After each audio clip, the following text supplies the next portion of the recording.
जाजपुर जिला Rasulpur block Singapore कलण ग्राम पंचायत आम ओडिशा नवीन ओडिशार कार्यक्रम अनुष्ठित हो जाइछि। प्रथमे सिंगापुर ग्राम पंचायत मिलन पड़िया अनुष्ठित होइथिबा कार्यक्रम को धर्मशाला विधायक प्रणव कुमार बलवंतराय उद्घाटन करथिले।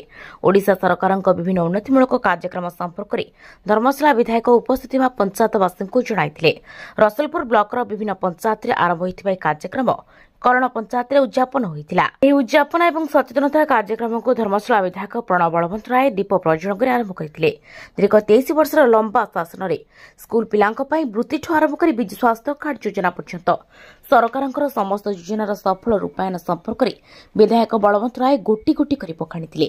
अन्यमानक मध्य रसुलपुर बीटीओ अवनीकांत साहू जोगदे ए कार्यक्रम सरकारଙ୍କର विभिन्न गठनमूलक कार्य पई लिफ्टेड प्रस्तुत होई बंटा जाइछि। वीडियो रसुलपुर आपण मैंने समस्ते जानते आम ओडिशा नवीन ओडिशा कार्यक्रम माध्यम आम जो जीपी अवेयरनेस कैंप अच्छी आम रसुलपुर ब्लॉक 28टा जीपी तार अवेयरनेस कैंप चली धर्मशाला कन्स्टिट्यूएंसी जो 9टा जीपी थी कलण जीपी तार समापन उत्सव उद्घाटित हो जाए।